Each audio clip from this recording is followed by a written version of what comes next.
Everyone, जब भी किसी मैट्रिमोनियल डिस्प्यूट की बात होती है तो हमारे दिमाग में डिवोर्स, कस्टडी और मेंटेनेंस जैसे केसेस ही आते हैं। लेकिन क्या आप ये जानते हैं कि हिंदू मैरिज एक्ट में ऐसा भी एक प्रोविजन है जिससे आप अपने से अलग हुए यानी कि एस्ट्रेंज्ड स्पाउस को भी घर वापस ला सकते हैं। ये प्रोविजन हिंदू मैरिज एक्ट के सेक्शन 9 में डिफाइंड है, जो कि रेस्टिट्यूशन ऑफ कॉन्जुगल राइट्स के बारे में बताता है। तो आइए आज हम बात करते हैं इस प्रोविजन के बारे में और जानते हैं कि ये क्या होता है, ये किन केसेस में फाइल किया जाता है, इसे कौन फाइल कर सकता है, इसे फाइल करने का पूरा प्रोसेस क्या है और अगर आप ये केस फाइल करना चाहते हैं तो आपको किन किन बातों का ध्यान रखना जरूरी है। तो चलिए शुरू करते हैं। शादी से जो राइट्स क्रिएट होते हैं उसे कॉन्जुगल राइट्स कहा जाता है। हिंदू मैरिज एक्ट में एक कपल के कुछ मैट्रिमोनियल राइट्स और ऑब्लिगेशंस डिफाइन हैं। शादी के बाद हस्बैंड और वाइफ एक साथ रहते हैं और अपने उन मैट्रिमोनियल राइट्स और ड्यूटीज को पूरा करते हैं। दोनों स्पाउसेस को शादी के बाद एक दूसरे की कंपनी एंजॉय करने का पूरा राइट होता है। लेकिन अगर एक स्पाउस दूसरे स्पाउस को बिना किसी जस्टिफिएबल रीजन के अबैंडन कर देता है, यानी एक स्पाउस दूसरे स्पाउस को छोड़ के चला जाता है, तो the abandoned spouse can apply for restitution of conjugal rights under section 9 of the Hindu marriage act. Restitution of conjugal rights signifies the rebuilding of matrimonial relationship between the husband and wife because the goal of marriage is to accomplish it and provide comfort to one another। यानी ये right दोनों parties को जोड़ के रखने के लिए है।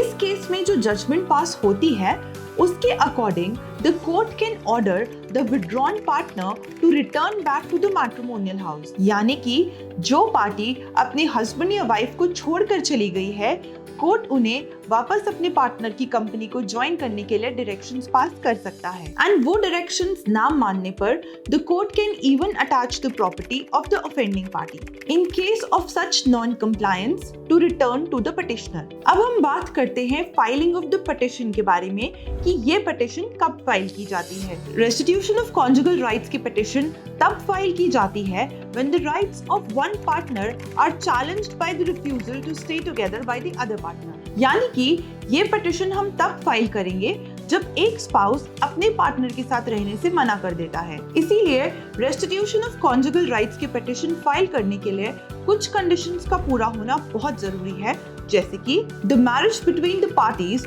Should be legal, existing and valid. मतलब कि जो पार्टीज हैं उनकी शादी लीगल और वैलिड होनी चाहिए। अगर किसी रीजन की वजह से पार्टीज की शादी वॉइड या इलीगल है तो वो ये केस फाइल नहीं कर सकते। The second condition is that the defendant should withdraw from the company of the applicant. यानी कि जो पिटिशनर है उसका हस्बैंड या वाइफ उससे अलग हो जाए। Third is that such withdrawal from the society should be unjust and unreasonable. यानी कि उनके अलग रहने का कोई जस्टिफिएबल रीजन नहीं होना चाहिए। अब यहाँ ये जानना जरूरी है कि लीगली इस विड्रॉल फ्रॉम द सोसाइटी का मतलब क्या होता है। सो withdrawal from the society means withdrawal from the sexual activities, non-cooperation of the matrimonial obligations. Third is the intention to abandon for an indefinite time। लेकिन अगर दोनों स्पाउसेस एक दूसरे के साथ कांटेक्ट में हैं और किसी वैलिड रीजन की वजह से अलग रह रहे हैं, जैसे कि जॉब या स्टडीज,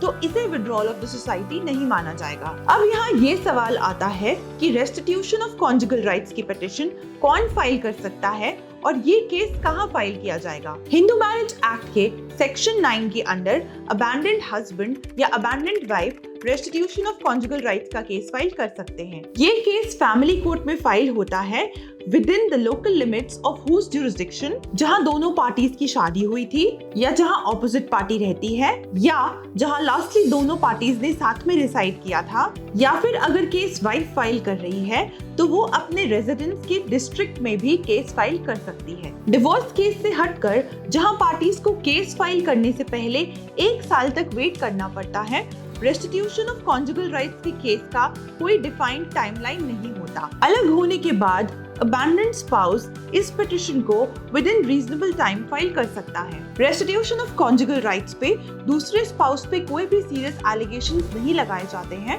बल्कि उनकी मिसकंडक्ट और मिसबिहेवियर को कंडोन करके उन्हें साथ आकर अपनी मैट्रिमोनियल ऑब्लिगेशंस को फुलफिल करने के लिए कहा जाता है। अब बहुत बार हस्बैंड्स को ये एडवाइस दी जाती है कि आप 498A डोमेस्टिक वायलेंस या मेंटेनेंस जैसे केसेस से बचने के लिए सेक्शन 9 की पिटीशन फाइल कर दीजिए। प्रैक्टिकली स्पीकिंग, सेक्शन 9 की पिटीशन सिर्फ आपके साथ रहने के इंटेंशन को क्लैरिफाई करती है।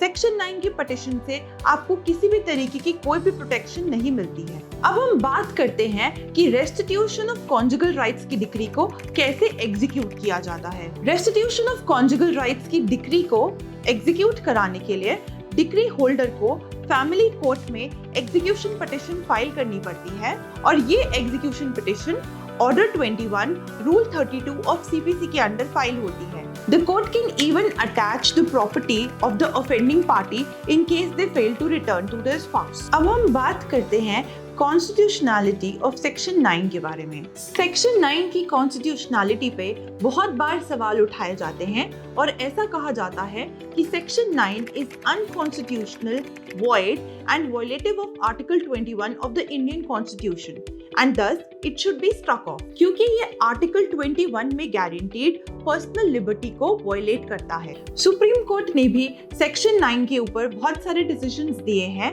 लेकिन आज भी ये सेक्शन बिल्कुल वैलिड है। कोर्ट इस सेक्शन के अंडर पिटीशंस एक्सेप्ट भी करता है और उनके ऊपर डिसीजंस भी देता है।